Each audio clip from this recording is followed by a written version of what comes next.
Thank you for your welcome. I'm delighted to be with you today, and I'm grateful to Bishop Stephen's invitation to reflect with you on funeral ministry and the way that it's evolving in response to the changing cultural landscape that we find ourselves operating in this country, including the way people think about death. Following my appointment as Bishop of Exeter last year, I asked that its announcement might take place not in the cathedral, but actually in the poorest parish in Devon, because I judged that if the gospel we proclaim is not good news to the poor, then is not good news. And my colleague suggested that it take place in St Budo's parish in Devonport, which is one of the 10 most poorest wards in the country. Plymouth has got a population of 300,000, and it's the only city in the United Kingdom that isn't on the motorway network. St Budo's itself is a quaint medieval church, and it overlooks the old naval dockyard at Devonport. And of course, as we know, the Royal Navy's only got 2 boats now.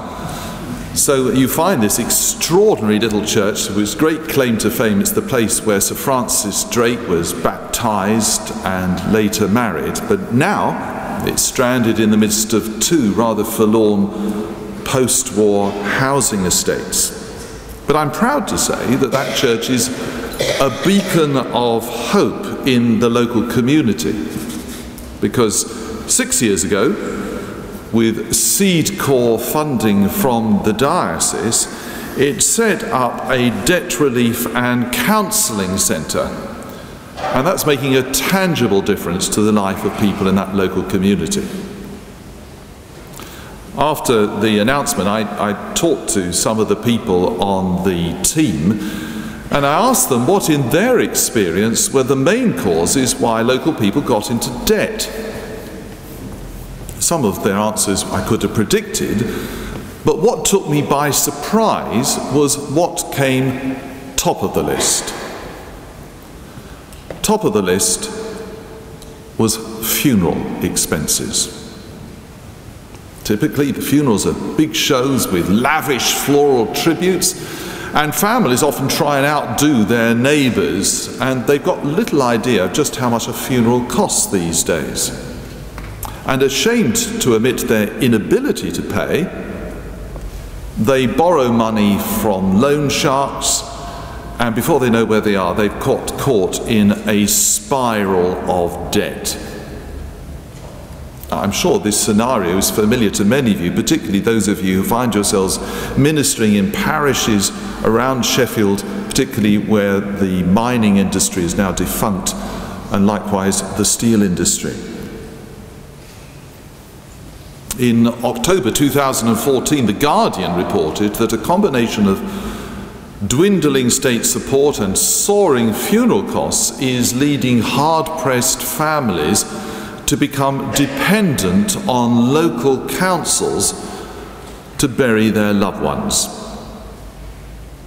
Paupers' funerals, what it used to be called when I was a curate, and that phrase is still around with some people. We hear an awful lot about food poverty, but what we don't hear a lot about is funeral poverty. It's another potent indicator of the combined impact of the recession, austerity, low wages, and the insecure job market.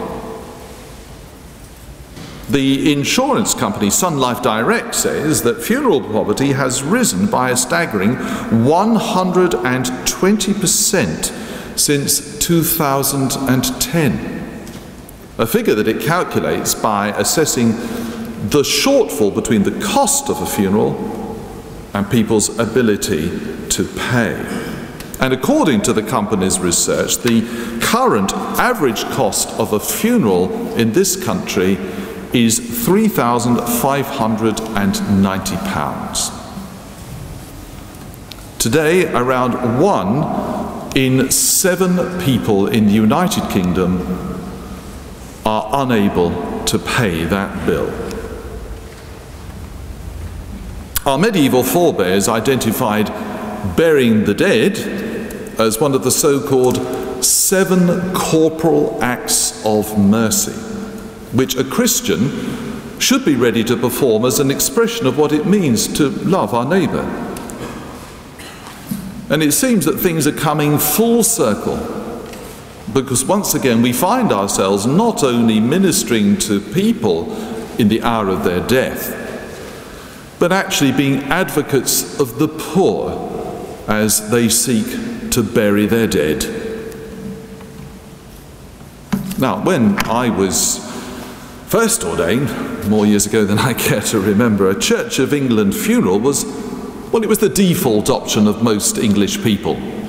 The service was performed by the local vicar, either in the parish church or at the cemetery or crematorium. And today, although the Church of England remains a major provider, with its ministers presiding at just over 1/3 of all funerals, it's no longer automatically the default choice of the population. Because today there are loads of other players in the marketplace, and they are competing for a share in the business. Now, according to funeral directors, in the absence of government statistics, they're probably the ones who are best placed to know. In urban areas, non-religious or secular funerals now account for between 12 and 15% of funerals. And a few undertakers give a figure as high as 30%. But I think that's likely to be a local anomaly and not representative of the national picture. Whatever the precise number, what is certain is that the percentage of Christian funerals is falling, and it's affecting all Christian denominations. So, how do we respond to this challenge? Because it is a challenge. And this is what I want to explore with you this morning.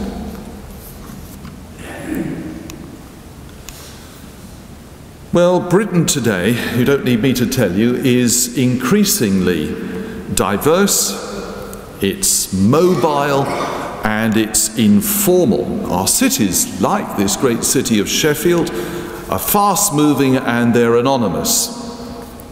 And for most of the last century, aspects of institutional religion have been in decline, at least here in Britain and Europe. Life has been privatized. People are less deferential, including, I might tell you, to bishops. They're wary of institutions, and they're reluctant to join them. And as a result, membership of societies, political parties, trade unions have declined dramatically. We're in the great run-up to the general election, and I don't want to make a party political point, but you may be interested to know that membership of the Conservative Party has now fallen to below 120,000 people. And that's the lowest it's been in the last 100 years. Or to give you another example, you may be encouraged or discouraged, depending on your political point of view, to know that there are more people on the electoral rolls in the Diocese of Exeter than are members of UKIP.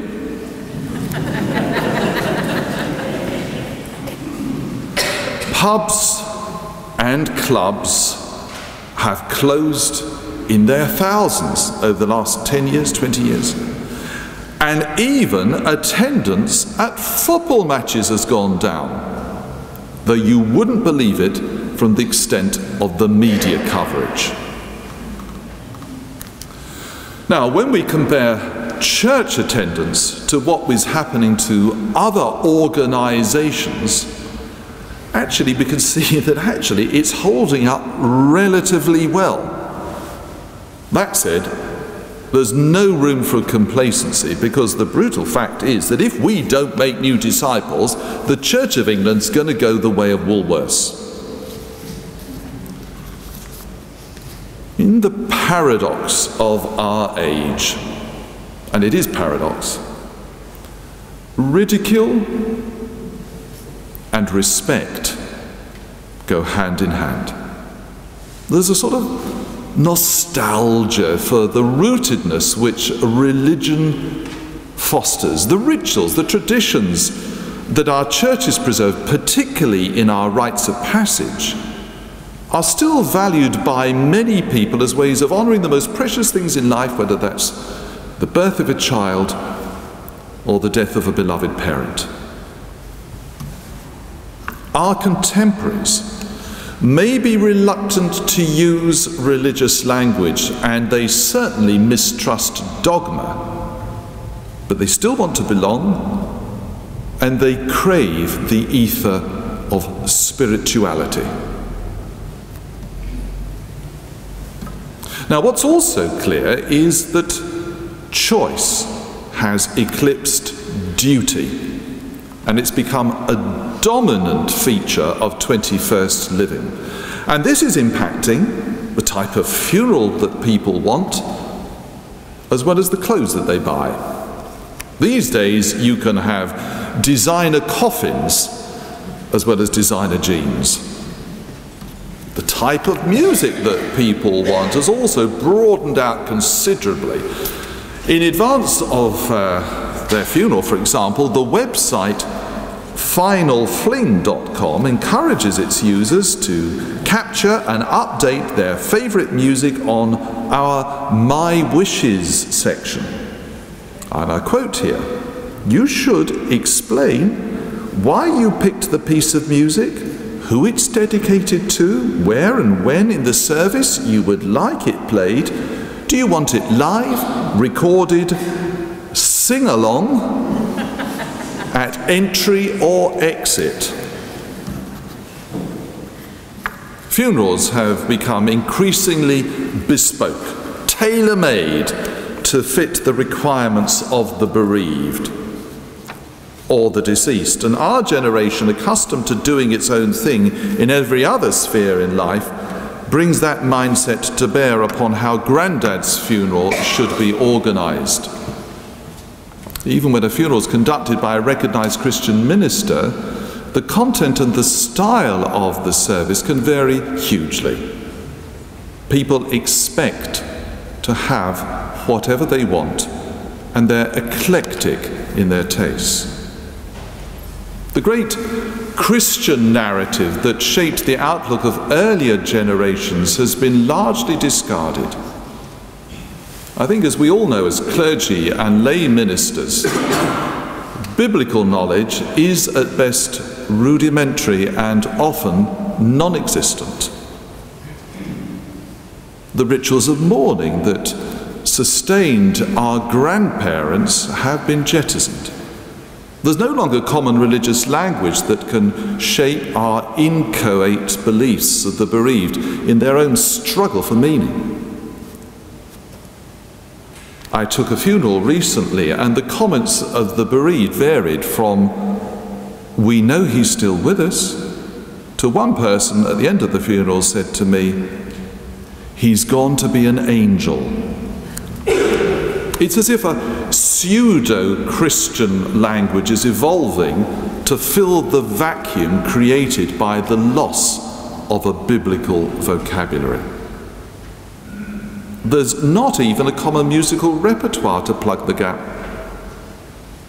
As a generation, we seem to have lost our capacity to lament. And as a result, we sort of scratch around to find words and music to express our grief in today's pick-and-mix culture. So most people get by on a diet of half-remembered hymns from their school days and the odd pearl of homely wisdom that they glean from a magazine in the dentist's waiting room.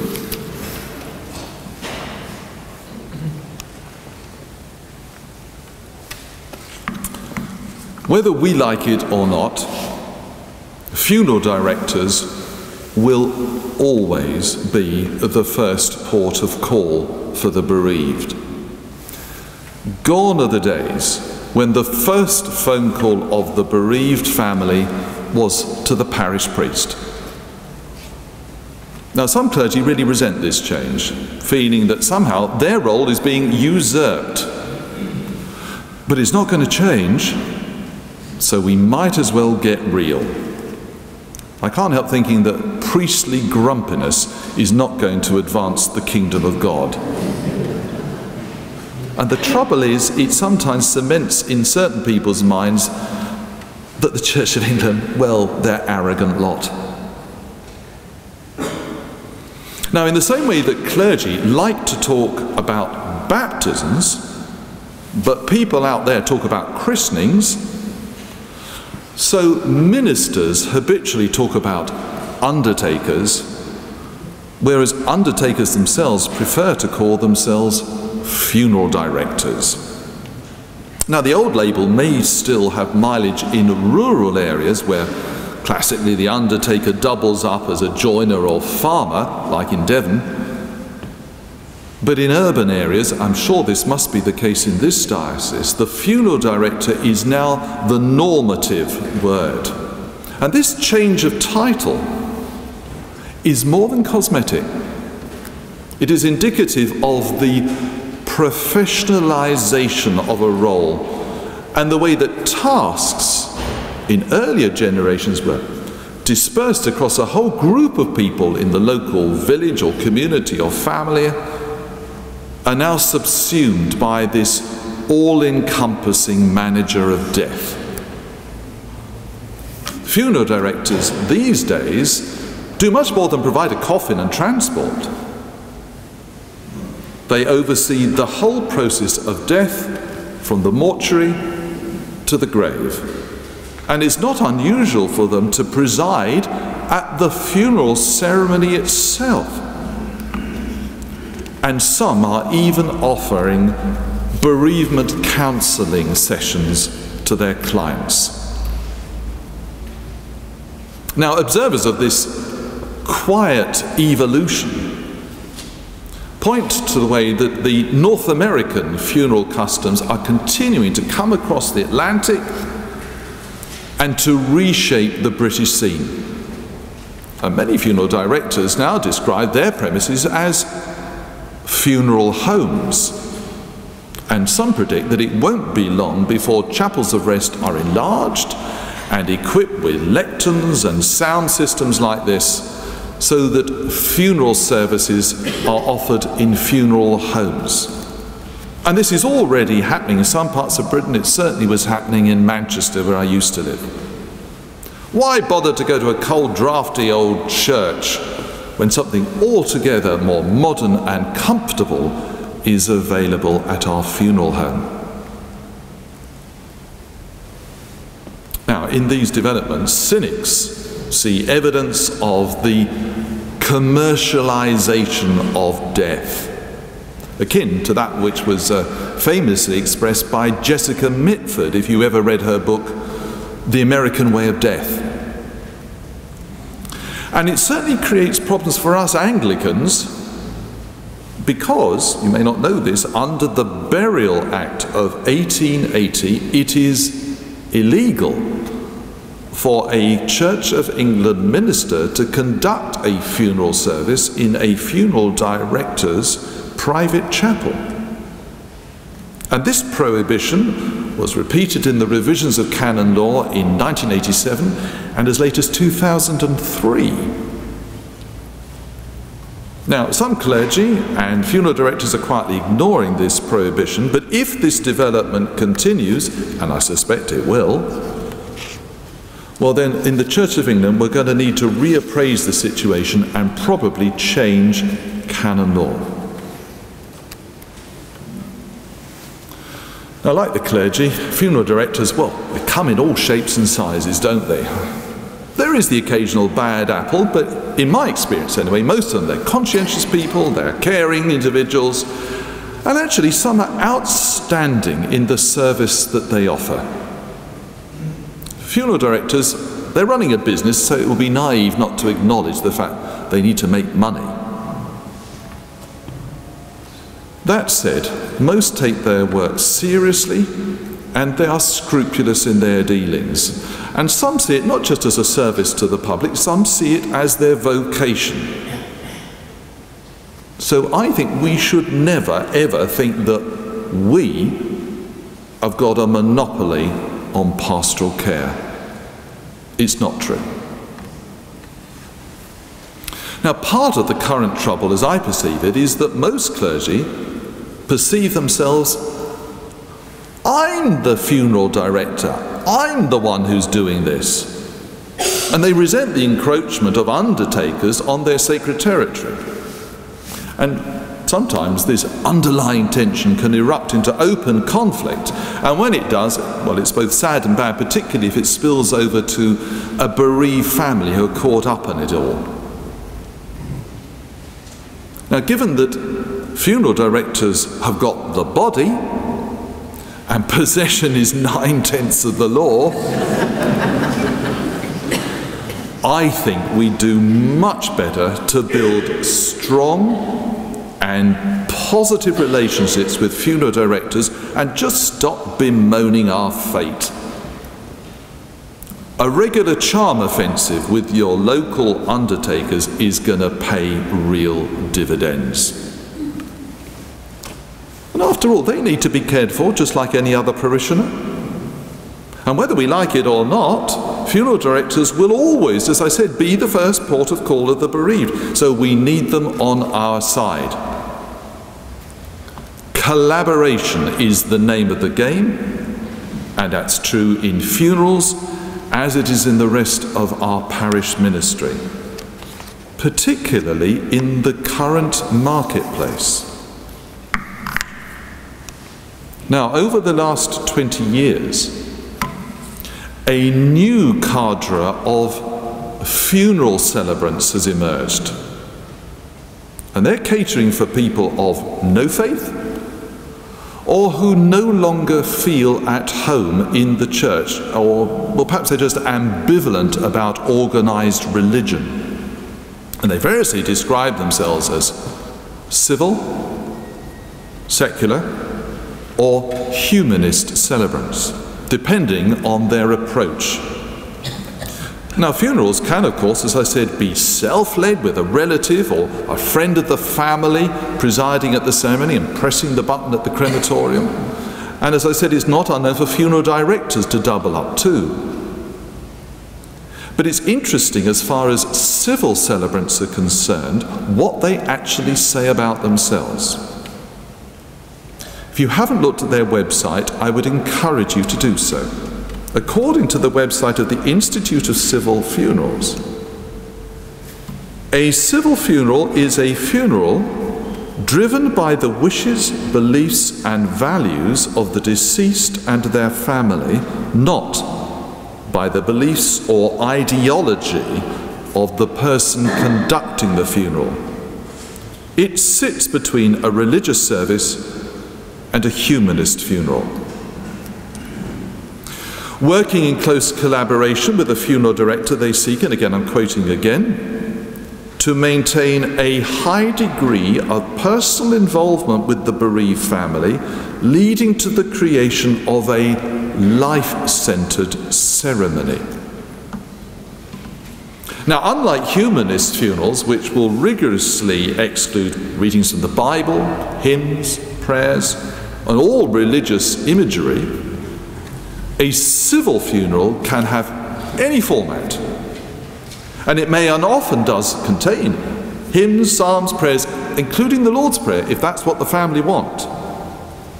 In fact, funeral directors report that some of these civil funerals contain so much religious material, they're virtually indistinguishable from some conducted by the clergy, apart from the fact they're not wearing robes. As the publicity again for civil celebrants states, if the person who's died did not regularly attend a place of worship and either had their own spiritual beliefs or none at all, you may well feel uncomfortable with the idea of a full religious ceremony. It's this pastoral flexibility, it's perfectly pitched to a constituency which dislikes the perceived constraints of religion and which claims to be spiritual but not religious, which is proving so attractive to whole rafts of people in this country. And this is the very constituency that 40 years ago wouldn't have hesitated to turn to the Church of England for help in the face of death.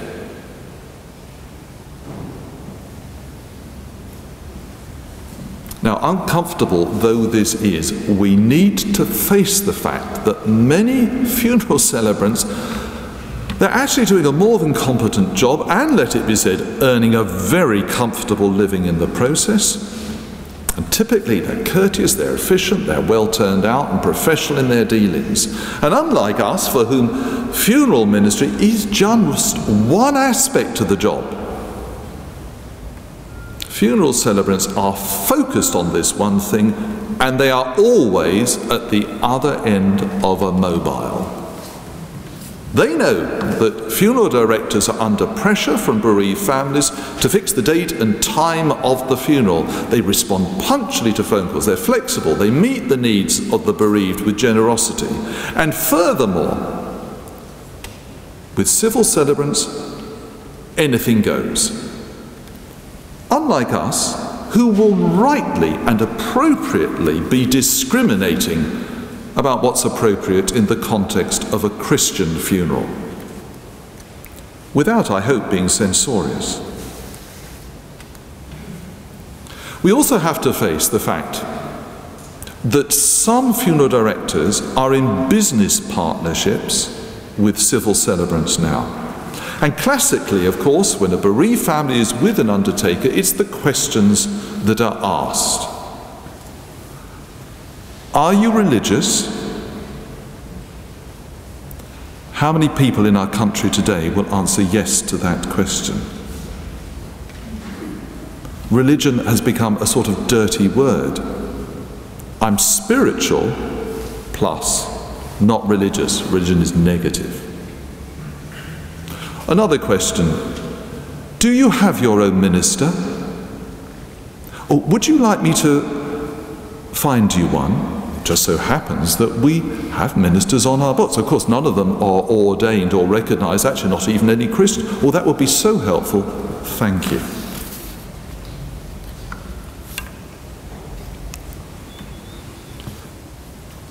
Each week in this country, there are 3,300 Anglican funerals.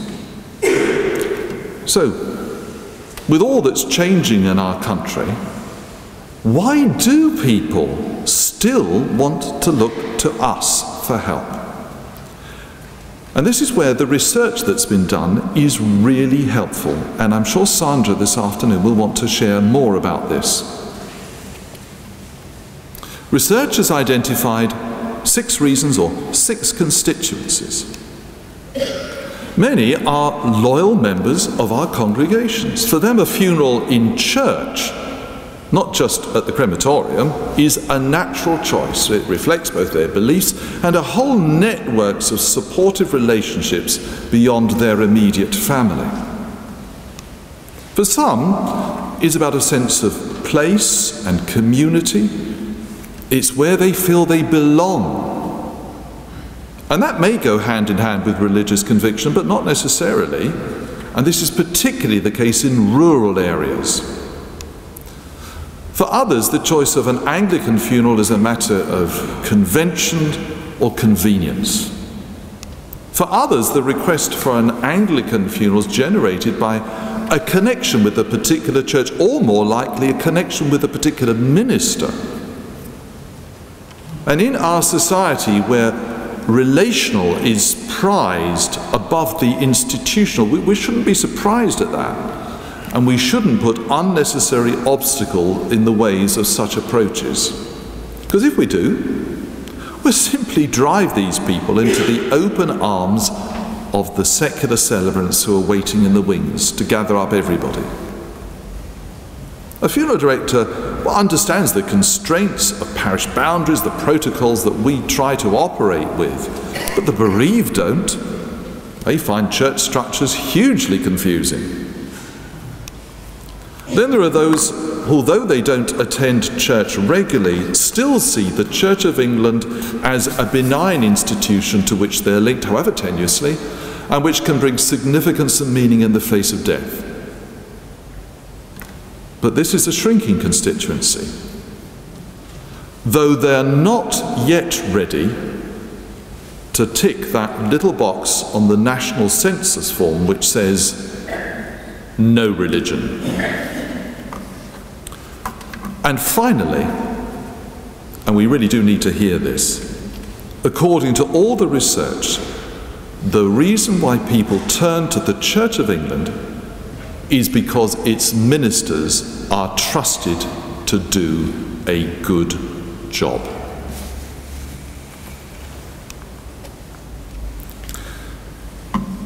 Now, how we respond to the diverse expectations of this wide-ranging clientele will determine many people's attitude to the Church of England and, by association, to all things Christian. The bereaved seek comfort and help in their hour of need, but invariably they are bringing with them a clutch of inchoate beliefs and expectations with little or no Christian background to shape them. We're all familiar with funerals, crematoria, cemeteries, and it's so easy for us to forget that for most people a funeral is an occasional event. Uncertainty about procedure, nervousness of the clergy is amplified in the face of death. People need help. They want advice. They want guidance. And they value a sense of the minister being alongside them in this journey of bereavement. However, they don't like being patronized, bullied, or judged, particularly if their domestic circumstances are unconventional. One thing is certain: if we don't adapt to this changing landscape of death and get our act together, then the secularists will move into the vacuum and we'll end up in a religious ghetto talking to ourselves.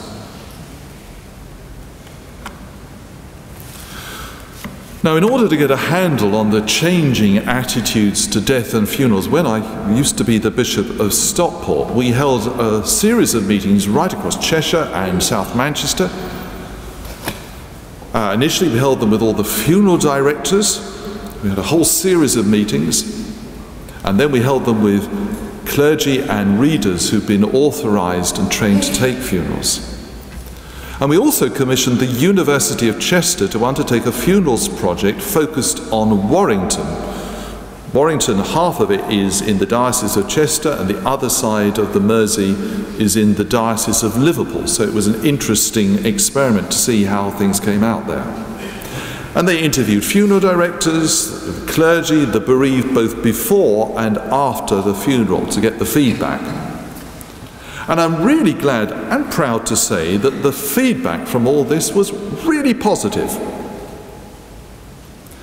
But it did present a bit of a wake-up call. And it led me, after we had these meetings, to write this up into a book which Bishop Stephen mentioned called Peace at the Last. And I'd like to share with you some of the headlines that actually emerged from this research. Let's get all the bad stuff out of the way first, the negativity. What are the things that we get wrong? Okay, well, the first gripe of funeral directors is that, unlike our secular celebrant competitors, clergy are slow at committing to taking a funeral. And this can be hugely frustrating. They explained that most crematoria hold a booking for 24 hours maximum. And if they lose the slot, they go to the bottom of the list, which just infuriates the family who are desperate to get things sorted. In some circles, it means that the Church of England has gained a reputation for being disorganised. Many clergy don't return phone calls promptly, and some not at all. Funeral directors inevitably are on call 24 hours a day, and with mobile phones, accessibility shouldn't be a problem. And one of the questions I hope that we will address, perhaps today or in your own deaneries when you get back home and deanery chapters, as with GPs and other professionals, is there any way that we clergy and ministers in a particular area can cooperate, form some sort of answering service? I feel if we don't do this, we're going to be shooting ourselves in the foot. Some clergy will only conduct the funerals of known members of their congregations. It's against canon law, but that's the reality. In the words of one undertaker, there are clergy who serve the public, and there are clergy who think that the public are there to serve them. Another complaint of funeral directors is the poor dress sense of the clergy. If we turned up to a funeral the way some of you clergy do, we'd be out of a job, said one undertaker to me. Appearance matters. Looking a mess doesn't communicate competence or professionalism, and it certainly undermines the confidence of families. In company with some of their clients, the majority of funeral directors see the Church of England as old-fashioned, tired, and inflexible. And they're particularly concerned when our lack of flexibility upsets a bereaved family. And most seriously, they report that funerals conducted by admittedly a minority of the clergy are woefully impersonal. There are still some ministers who refer to the deceased as our dear brother or sister departed, and never mention the person's name. And although that's a small minority, such ministers fuel the Church's reputation for cold informality. So when organising a funeral, I do think we need to ask ourselves, now what's going to be right? What's going to work in this context? Because in an age of the relational and the informal, it's paramount, because otherwise we're simply not connecting with people. One funeral director, speaking of a clergyman in his area, commented, "Father John is always getting in a muddle. He thinks a wedding is a funeral and a funeral's a wedding. He just never pitches it right." Fine-tuning our response so that we do pitch it right is critical. Okay, so much for the criticism. Let's get all that out of the way, because I don't want you to think that the feedback from this research was all bad, because it wasn't. I have to say there were the inevitable horror stories of closing up late and wearing jeans and trainers and getting the name wrong, but by and large we do a good job. And what interested me, both from individual conversations with funeral directors and from the research conducted by the University of Chester, is that what matters most to the bereaved is the quality of the relationship with the minister taking the service. And this corresponds with the findings of the National Weddings Project. And we should hear this as a huge affirmation of our role as Christian ministers. And this may be something that Sandra will want to talk about in her talk this afternoon. And what specially counts is that initial encounter with the bereaved, because it's that which sets the tone for everything else that follows. Even the tone of the voice on the vicarage or the parish office answering machine is important, because at that moment, for the bereaved, that is the church talking. And there's more positive news too, because according to funeral directors, what distinguishes our funerals from those conducted by civil celebrants are three things. First, our distinctive understanding of death and a belief in the transformative power of the resurrection of Jesus Christ. At a funeral, people are uniquely open to what we have to say. We've got a gospel to proclaim. We should talk with confidence about God and about his love for us in Jesus Christ. Secondly, we offer hope. Secular celebrants offer empathy. What we have to offer is something unique and distinctive. Thirdly, we offer pastoral care. The involvement of civil celebrants with the bereaved family finishes at the cemetery gate when they pick up their cheque. A Christian minister is committed to the ongoing care of the bereaved in the months that follow. And clearly, if this is going to be a reality rather than just a slogan, well, then we've got to identify members of our congregations with good listening skills to be trained as bereavement visitors, and I know that many of you will be doing that anyway. Following up on funerals is too big and too important task just to be left to the clergy. We talk about lay ministry, so let's walk the talk. So how can we improve the quality of our funeral services? And perhaps the first question to ask is, what is actually a funeral for? Now, if we ask that question to our medieval forebears, they would have answered, for the dead, to ensure their journey to heaven and to God. Today, I think most Christians will answer, the purpose of the funeral is for the living rather than the dead. Of course, it's very interesting to note that during the Commonwealth, funerals didn't happen. The Puritans banned them.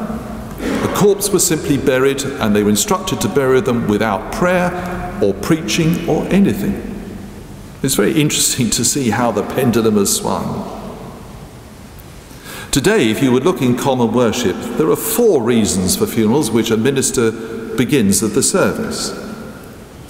We're there to give thanks for the person's life, to commend the person to God as our judge and redeemer, to pray and support those in grief, and to commit the body to the ground in burial or to be cremated. So how do we do these things, these constituent parts of a funeral? How do we do them better?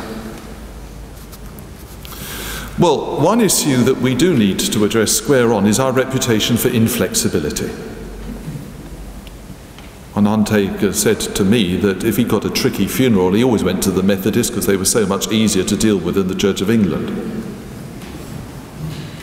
An Anglican funeral service, whether it's held in church or at the creme, no less than a secular funeral, can and should be tailored to the requirements of the bereaved. The funeral of Diana, Princess of Wales, in Westminster Abbey was described at the time as unique, as befits the unique person she was. But every person is unique in God's eyes. If we can do it for royalty and the famous, we can also and should do it for the old boy who lived round the corner and who ran the newsagents. So, in that context, I'd like to offer you 5 thoughts. I'm sure you know all these things already, but it's sometimes worth to actually spell them out in black and white. First of all, the funeral service, as authorized in common worship, pastoral services, provides an authorized structure with considerable flexibility about how it should be organized. There are certain parts of the service, such as the commendation and farewell, and the committal, which have got authorized words. These are the strong liturgical moments in the service, and they require dignity and formality, and they shouldn't be hurried. Elsewhere, common worship provides a choice of prayers, together with suggestions for psalms, readings, scripture, which a minister can and should adapt and supplement according to pastoral need. A well-planned funeral service is going to include the sharing of memories and give expression to the whole mixture of feelings that can be there: love, grief, anger, guilt, sadness, respect. They can all be present. And it should provide a fitting tribute to the deceased in the belief that every person is precious to God. And personally, I often think this is best done by a member of the family, if they're willing to do it. But it should also acknowledge the reality of death in the belief that Jesus Christ is the resurrection and the life. Funerals directors report that in some civil funerals, death is the great elephant in the room. It's simply never mentioned. In the research, where the Church of England comes out tops is how we handle tragedies in a community, such as the death of a schoolgirl in a car accident outside the school, or the death of a young mother in childbirth. It's at these points where the formality of the liturgy can actually help with its ancient words and phrases. They sort of corral the raw emotion that can be present in a congregation, providing a safe conduit for grief. Now, of course, if a family has been alongside a person during a long and painful terminal illness, it's likely that a lot of their grieving may already be over by the time it gets to the funeral. So instinctively, they plan a funeral as a sort of celebration of the person's life. Now although it's understandable, the immediate family may need help in realizing that the wider community out there may not be at the same stage. They may still be in shock or in grief. Over-celebratory funerals need scaling back to accommodate the diverse needs of those present. I don't know whether you love poetry. I love the poetry of Roger McGough.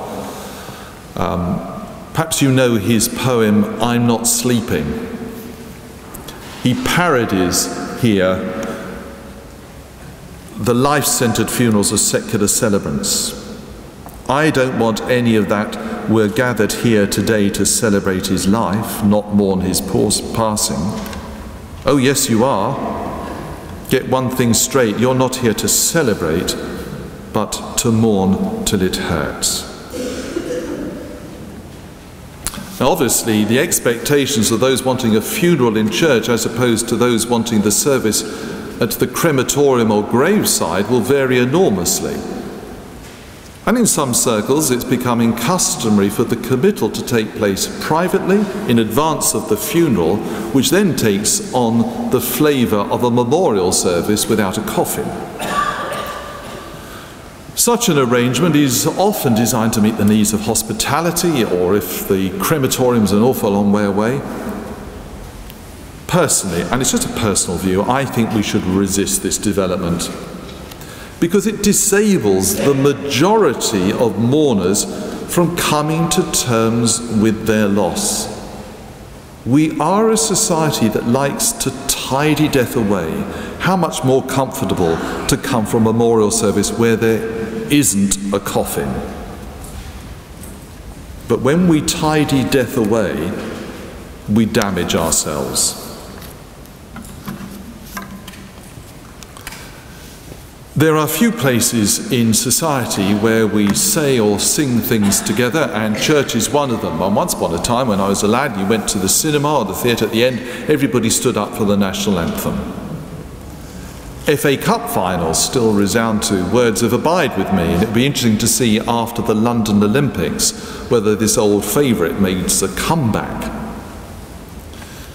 Meetings of the WI often enjoy singing Jerusalem, and congregations on Remembrance Sunday sing, "O God, our help in ages past."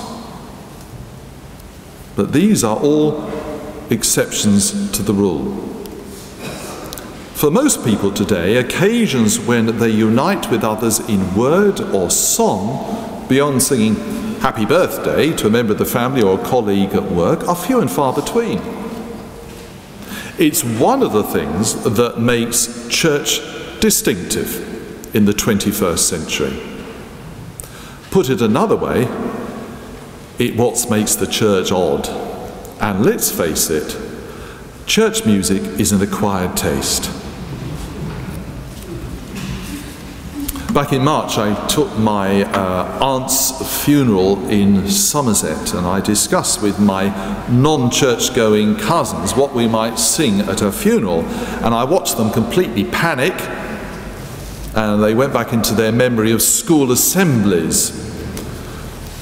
Thank goodness we didn't have to endure one more step along the road I go, because otherwise I think my dear old Aunt Con would have turned in her grave. But it illustrated what most of us have the length and breadth of the country know, and that is that the Christian culture that has nourished our nation is disintegrating. Today, a congregation at a funeral is more likely to know the words of Frank Sinatra's "I Did It My Way" than the words of the 23rd Psalm. Now, how do we enable people to reconnect with the riches of Christian hymnody and spirituality? This is a real challenge. My own view is we've got to start early. We need to start with the children, particularly in our schools. We need to think really carefully and look at the repertoire of hymns and worship songs that we are teaching, because that, in all probability, will sustain them right through their adult life. If we're not putting anything down in these early years, there will be nothing later on in the spiritual bank on which they can draw. And let's face it, often music goes very deep, tunes go deep into the soul. We need to be more focused in our Christian formation, and we need to follow it through in our youth work provision. Now, churches with good sound systems can offer a bereaved family flexibility in the choice of music, something that's taken for granted in crematoria. Unfamiliar with most hymns, many bereaved people are just embarrassed about the prospect of singing in public, and they're frightened to voice their preferred choice of music in case it's scorned by the vicar. And as a result, some opt for a non-religious funeral conducted by a secular celebrant because it's the easier way out. I freely recognise that not all pop music's suitable in the context of a Christian funeral, but generosity is more likely to win us friends,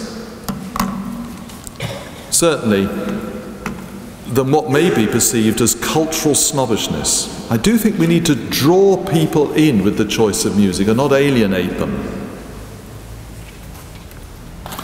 Unlike crematoria, where the slot allowed for a funeral is strictly limited and the seating's restricted, our churches offer huge flexibility. We've got more space, and we can also allow the service to take more time than the regular 25-minute slot at the crem. But we're shy advocates of what our buildings can offer. We need to get people into church, and it will pay dividends further down the line, because otherwise there are going to be whole rafts of people who will never have cause to cross the threshold of our buildings. I also think it will give us added impetus to make sure our buildings are fit for purpose in the 21st century. Now, a church equipped with modern technology, like this cathedral, an overhead projection, can display photographs of the deceased before a service, for example. Obviously, many rural churches don't have that facility in any way. They would balk at the idea. And it's certainly not appropriate in every context. But sometimes it really can help. I remember attending a friend's funeral a couple of years back when before the service, as the congregation assembled in church, there was a whole series of photographs of him with his family and friends. And I really did find it very moving.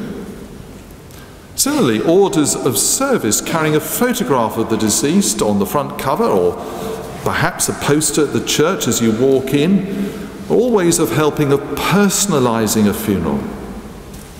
And let's not forget, if we have got an order of service, it can also carry information about church services on the back cover and contact details of the clergy, together with a brief statement about what we Christians believe. I don't know whether you come across the excellent initiative from the Diocese of Birmingham and St Albans called Soul Food. They've produced a series of beautifully designed little cards which can be put into orders of service or put on the pew to be picked up by worshippers. And the cards invite people to sign up and receive bite-sized thoughts straight down onto their mobiles via text or email. The initial sign-up is for 7 days of thoughts related to the service. Subscribers are then offered a 21-day journey called Life Steps, connecting faith and life. One of the cards in the series is entitled Grief, and it's tailored to those who attend funerals.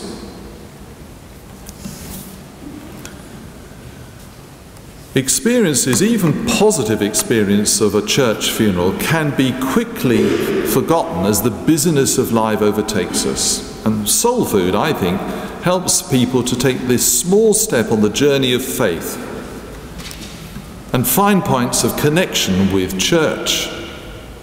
And things like this all add to the church experience. Whether in terms of joy or grief, a positive experience of church leaves people more open to God and full of questions.